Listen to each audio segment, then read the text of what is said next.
Okay, hi everybody, Karl and Samuel here. Question and answer time. So Samuel, you want to kick it off with, just get us going? Yep, welcome everyone. Today, a week ago, we sent out an email to our customers with completion date, sort of August 2021 forward, and we offered you a new completion date. We call it the guaranteed completion date revision number 1. Now, most customers have filled out the form that was attached to or within that email. There was a link, and have let us know if they want to accept it or decline this date. If you have not yet done so, please do so by tonight, so that we can take your answer into consideration. And if you say yes to the new completion date, we can build it for that date. Now, there was a question that came up frequently, and that was, what is the difference between the earliest completion date and the guaranteed completion date revision number 1? Yeah, so maybe a bit of background here because the context is important. At the beginning of this process, around December 2020, I think it was, we looked out ahead and said, okay, we're going to increase our production rates.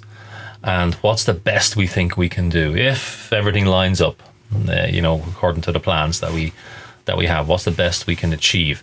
And we kind of put that out there to everybody and said, listen, if everything lines up, this is the earliest possible completion date that we could achieve. We call it earliest completion date as well. And then we had some text in there about the fact that this is, if everything lines up, this is the best we can do. So that's what that date was, is the earliest completion date is a possible date and the best that we could do. Now, since then, we've moved along and we've been telling people at some point here, we're going to offer you another date. Wasn't necessarily the earliest completion date. That if everything had lined up, that's what it would be. Not everything has lined up perfectly for us, although we are doing much better than we were. So earliest completion date is really just a fictitious date, a future-based possible date. The guaranteed completion date is 100% locked in. So from a contract perspective, it is the date that we absolutely can deliver. It is probably a little conservative on our side because we want to make sure we do not fail anybody. So that's the difference between those two things. What you would have received originally was your original completion date, was your original guaranteed completion date. You might want to call that Rev 0. And then now we've just issued guaranteed completion date Rev 1. And we hope that in a month or so, we'll be able to issue a guaranteed completion date Rev 2 for people. It's not going to be as large a change as the first one was, but it still may improve some more for some people. Okay, so there's more revisions to come. And one question that we had was, well, if my guaranteed completion date and my revision date number 1 is between those two, can I pick a date in between? Is that possible? No, it's not. It's not. And the reason it's not is because we got, 780 people all lined up, and I can't start I don't have available spots to switcheroo people around in, and it just, there's so many people that get affected by that type of process that it will become almost a scheduling impossibility for us to keep hold of without upsetting somebody somewhere down the road and missing something, which we absolutely don't want to do. Now, in terms of planning delivery, how should customers go about here? I think customers should wait for the moment when planning delivery. Certainly, I wouldn't book anything that's non-refundable in any way, shape, or form. What you can do, of course, like is you mean a hotel or hotels, flights? campsites, flights, anything like that.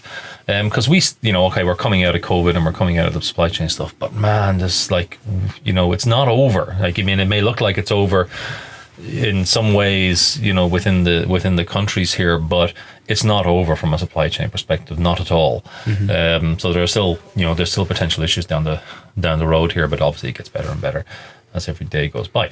But what you can do is you can at least start planning, and you can plan for your requested date. Here's a date I would like to collect my trailer or have my trailer delivered on, and for that you go to the owners part on the website. There's a section called owners, and under owners there's an area, there's a link there to book your delivery or request your delivery date on it, and you can go in and fill that out, and we will get that. And now here's the onus. So the onus is on the customer to do that. I won't let you forget about it, because the minute you confirm your build sheet, when you get to that stage, you will start getting an email from me every single Sunday morning until you fill out the form. Right? And that's the only way I have of keeping track and making sure that customers are thinking ahead and booking their deliveries. And the reason that's important is we have a finite number of trailers we can process out of here every week, and especially this time of the year, like, it is chock-a-block full. Trailer, we got so many trailers going out every day, and if someone calls up in a week or 2 weeks, or in this case a month in advance, and says, "Oh, I'll have it, I'm going to pick it up next month," it's like, ooh, that presents a challenge. Yeah. Right, because we're just fully booked. So it does pay to get in early. Now, when we release guaranteed completion dates revision 2, you may want to again go and look at your delivery date, right, and then change that in the form and rebook your requested preferred dates. Yeah. Very good. Now for new customers, which dates do they see? So all new customers, you see a guaranteed completion date on the email that you'll get from Vake. That is guaranteed completion date R1. So it is the best possible date, or it's a guaranteed date, and it's the best date that we have at this time. For new customers, when we move on to the next guaranteed completion date revision 2, you'll see GCDR 2, and you might go, "Oh, what happened to R1?" Well, you're in R1 today, and we'll do a little email explaining that for all new customers when we do roll into GCDR 2 going forwards.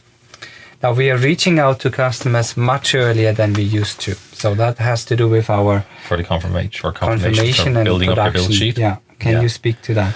Yeah, so if you imagine my production is continuing to ramp and improve in production rate, which means at some point here I'm continuing to pull people forwards.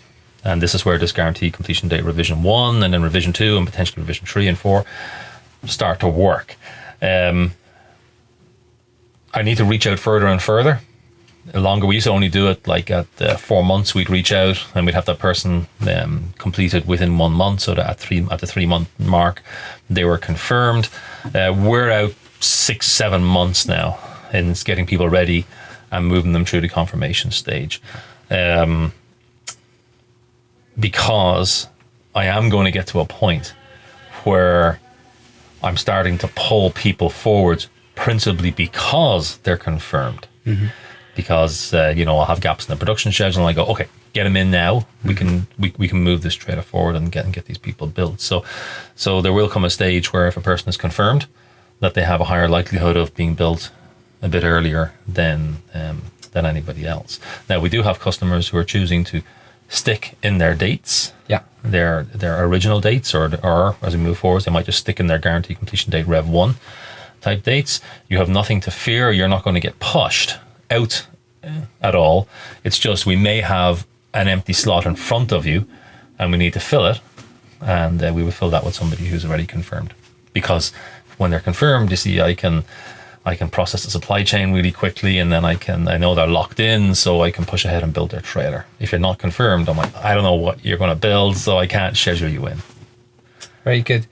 I think this concludes the part on the dates. Now we have a second section here where we answer questions that came in from Facebook. Yeah, go for it. And just a little heads up here, we had a number of questions that were related to the build sheet and configuring the trailer. We won't talk about them today. We have talked with those customers separately. So we try to keep the Q&A more on a, sort of a higher level where we talk about topics that can affect more people, right? So let's start with Bruce. Bruce had a question on the E23 and the timing. Yeah, so the E23, we're still proceeding to get our prototype ready. There's a whole lot of engineering work that we've had to do to molds.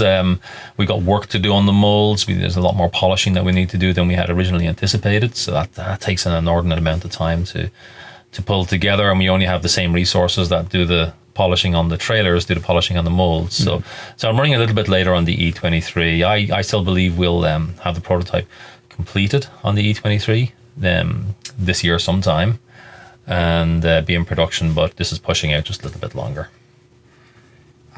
Okay, very good. Thanks, Bruce. Now, question with regards to the bunk beds. That's one that comes up quite frequently. Yeah, we're not doing bunk beds initially. We're going to start off with the big center bed and the two twins initially, and then the bunks will be derived from the twins that we put in. And currently we're looking at potentially one bunk, right? Yeah, we got to see how we can fit it in with emergency exits and the like. So it currently looks like one bunk. So more to come. If we can do, yeah. Okay. Okay, then we have Trevor, and Trevor is asking us with regards to her... Sorry, can I just want to go back? Yeah. The E23, one of the primary drivers for the E23 for most people, and I know there's families like yourself with a lot of kids, for most people, it's to have the walk-around bed because of our age, and we don't necessarily want to have to be crawling over people to get in the beds. So it's the walk-around bed and the dry bath. Yes. Right, they're the absolutely, and it's a small package, the 23. It's only about the same length as the fifth wheel. So it's a small package, but the key drivers for people was, I want a walk-around bed and I want a dry bath.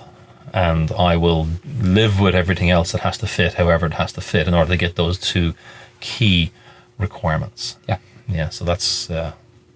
Just in case people were thinking, oh, they're promising bunks and they can fit, 7 people into this trailer. I was like, no. This is still a very compact trailer, very much focused on people who want to walk around bed in a dry bath. Very good. And if you haven't watched the video on the molds, we have that on our website where we kind of give a quick presentation of how they look like. Okay, then here, Trevor, I will paraphrase this a little bit. She's asking if the incidents that have occurred on the stove, the Suburbans, if they're on our radar, and what our approach is to that. Yeah, well, we track all issues or incidents in the same way. We are monitoring them all as well. I take obviously the safety part of things very seriously. With these ones, the challenge with any sort of incident like this is to be very careful not to jump to conclusions or to pull two and two and make 7 out of it. So any scientists and sort of engineers out there will get that you've got to look at the evidence, or gather the information, ask the questions, and then work your way through to determine what the root cause of all of this has been. We have done that on what we know about so far, and there's nothing specifically conclusive that would be considered to be an issue across the range for us at this time. Next question is also with regards to oven. It's from Ed. Thank you, Ed.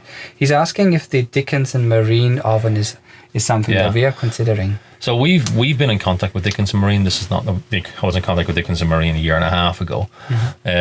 So here's the challenge we have with Dickinson Marine. They're a batch manufacturer. They batch when they have a backlog.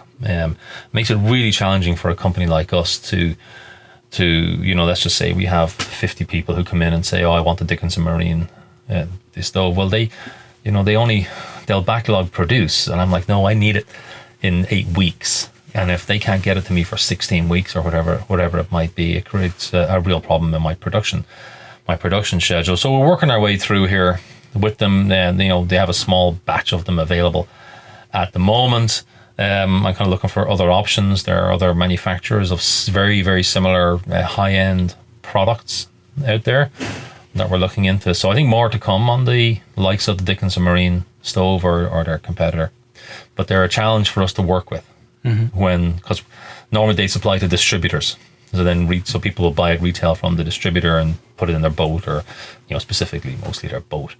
It's really hard when they need to work with a continuous manufacturer like us. Okay, question from Richard. Thanks, Richard, for this one. He's asking if our displays could be placed in different locations. So, for instance, the solar panel display is typically underneath the dinette. That's something we're looking at. We don't have a solution to it right now. The key things with likes of the solar panel stuff now is that it's Bluetooth. Right, so you do have the ability to have it sort of register across to your phone and stuff. Yeah. So that's kind of where we went with with that one. One thing we are looking at is we've been looking at other sort of systems that would enable us to have a tablet and have all our systems connected up to that tablet. And we've already tested and validated this, and it works for most of the systems we have, but some of the systems that we have are not enabled for us to do that with them.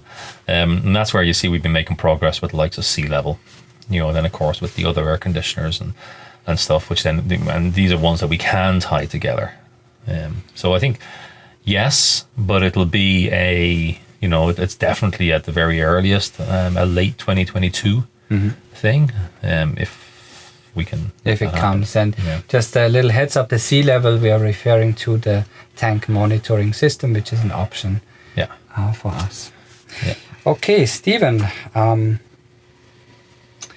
Stephen has a question with regards to the bike carrier. So his question is, our current hitch is rated for 150 pounds load, and he's asking, can that be increased to 200 pounds to accommodate for heavier electric bikes? Yeah, so for either more bikes or heavier bikes, and I see this a lot now with electric bicycles. Electric bicycles coming through. This is something that we're putting on the engineering radar to go and do some validation work on for us. There's a couple of things that people often talk about when they talk about the hitch on the back. You're not allowed to do this in BC, in Canada, and probably in some states you're not allowed to do it, and in other states you can, but you can't do double toe. And the hitch on the back is principally for a bike rack and a couple of bikes on there. It's not designed to tow anything with, and we've rated it at 150 pounds for a couple of reasons. One is weight balance, right? It's like it's a lot of weight cantilevered right off the back end, which means, and you need to counterbalance that somewhere in your trailer. So that's a part of it. It's not the primary thing. It's just maybe it's a symptom of having the bikes on the back. And then the other one, of course, is it's just rating. It's a rating thing. We need to do validation testing on to see how much it could hold. Okay. I know there are people out there who put more than 150 pounds on the hitch and been driving around for years, but that's not evidence enough for us to support a claim or a rating change. Very good. Naomi has a similar question. She has a family, and they are traveling with 4 bikes, and they can't fit all of the bikes in the back. And so she's asking if we have a recommendation for a bike carrier that fits in the front of her truck. Yeah, I think the forum will probably have, Facebook. There'll be lots of people on there who have done this before. I can't think of any. I would go with Thule or Yakima or one of these well-respected, sort of bike carrier brand names, and put on the front of it. I see lots of them. I've never used one. Thank you, Naomi, for this one. And here's another question from Shannon. Interesting question. Shannon is asking how many employees at the companies are owners of an escape trailer. Yeah, nobody. And the reason why. So why is nobody? Well, obviously I have one, but it's different. There's no other owners, no other employees that own an escape trailer. And I think the reason is that most of our employees are not in the demographic range or necessarily the age range or the have the financial means to have a trailer like an escape trailer. I know lots would like one, for sure. So they're just out of the demographic. I know you'd like one, but you got 5 kids at the moment, so I was like, that probably doesn't really work. So you're out of the demographic, right? That would typically buy one. So no, we don't have that many. Obviously, we're in them all the time. We use them all the time, and when we get out about, we have our sort of company trailer that you can get out about and use as well. So we're all very familiar with the trailers in that way. But no, we don't actually have any employees who own one.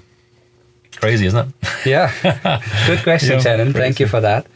Other questions that we get is with regards to the escape forum or the trailer life escape forum, whether or not we would participate in that. Okay, so you're talking about RV Life's forum group, of which they have an escape forum Yeah, and there's the Facebook page as well, right? And then there's Facebook Travel. Yeah, there's Escape Travel Trailers on the Facebook page. So the questions that you usually get are like, well, why don't you participate in social media on there? And well, the simple answer is it's not ours. Right? It doesn't belong to us. We don't moderate, we don't control, we don't, there's nothing to do with us. And I'll start off by saying that on the RV Life's forum page for the with the Escape forum on there, so a lot of very old legacy information. Nothing's been cleaned up over the years, so there's outdated stuff in the discussion side of things. It can be very valuable. I can't find anything in it, so I just have a hard time even using it. And my other point is, it's just for our owners. This is not for us either. And then on the Escape Travel Trailers page, watch it all the time. Or certainly Sharon does. She loves going through it. I'm not a big Facebook user, so I just tend not to go on there. I know we have a lot of customers who are not Facebook users.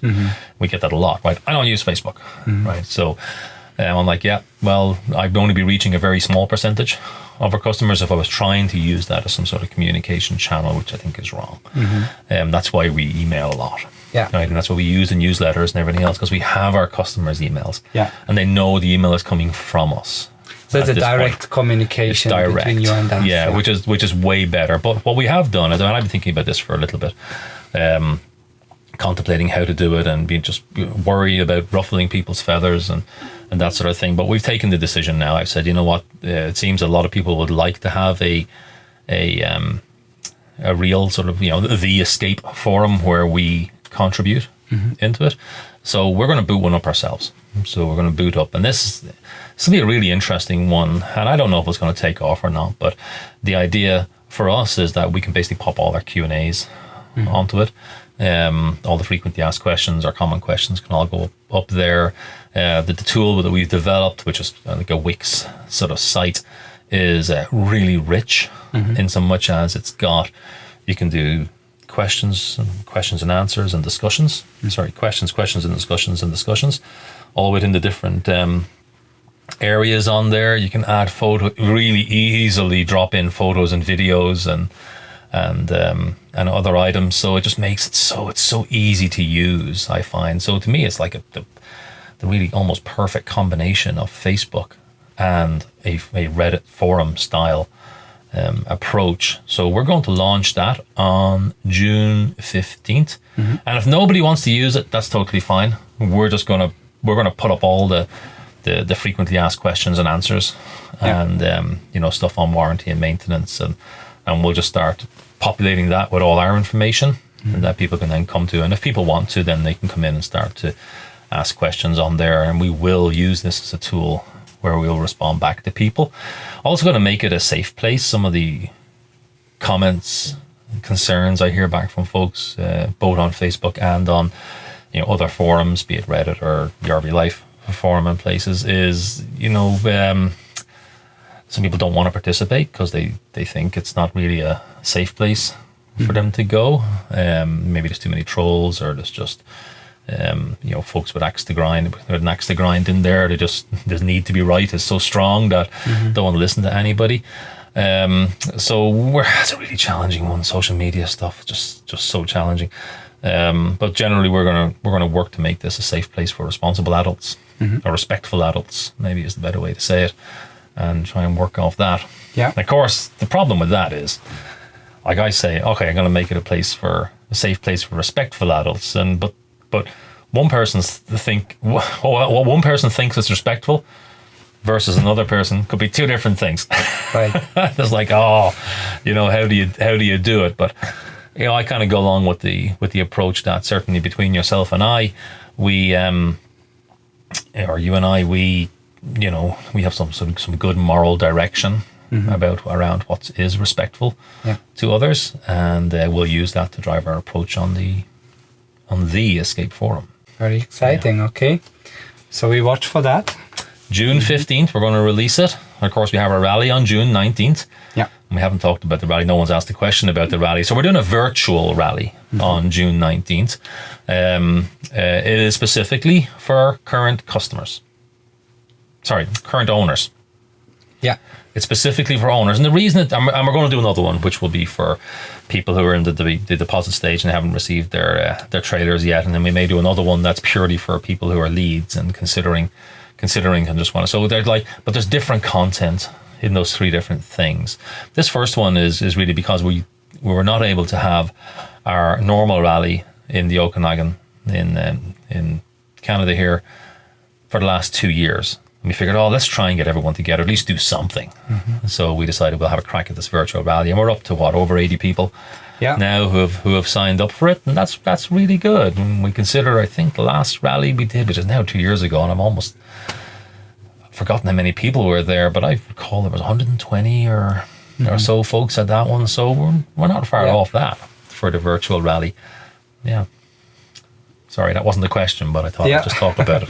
But we look forward to that. There will be a tech talk, and we are still looking for a few of you who are interested to contribute. The idea is to do a short video, maybe 10 minutes or so, on the modifications that you have done in your trailer, and we'll do a Q&A on that. Because when we do the rally, the physical rally with people attend, there is a morning where people put up a red balloon and they're willing to they're hanging out at the trailer and they're willing to have people come and visit and talk about their trailer or the mods they've made or how they've kitted it out or whatever it might be.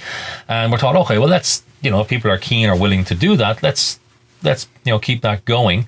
And it would be great if we could we only want to do 3 or 4 people in this. Each person maybe sort of gets 10 minutes of a prepared sort of video content or a photo slideshow content, and then we'll just kind of share it up with the group, and then people can ask questions for about 10 minutes on it, and then we'll move on to the next one. So it's not an arduous thing, and 10 minutes go by very fast. As you and I know, we try and keep these videos short, and it always seems to take an awful lot longer. Yes, and it can be, for seemingly small, putting up curtains, putting up lights behind, but for some people those are big projects, and we appreciate them as much as, if you have your entire roof packed with a solar package, right? Yeah. So either way will work, and we are really excited about that. It will be a lot of fun doing that rally and just connecting with you. We are excited about that. Sure. So if you are an owner, so you have an escape trailer and you have not signed up and are curious to learn more, send Sharon an email at sharon@escapetrailer.com, and she can direct you to that site. Great. Is that it, Samuel? That is it for today. Thank you for joining us. Okay, well, thank you very much, everybody. It's always a pleasure to get on and give people an update of where we are, and certainly answer your questions. And as you can see, we answer them straight up honestly, as is our normal sort of practice here. So, that's it. That's it for today. All right, thanks, everybody. We're Karl and Samuel at Escape Trailer, and we're built for you.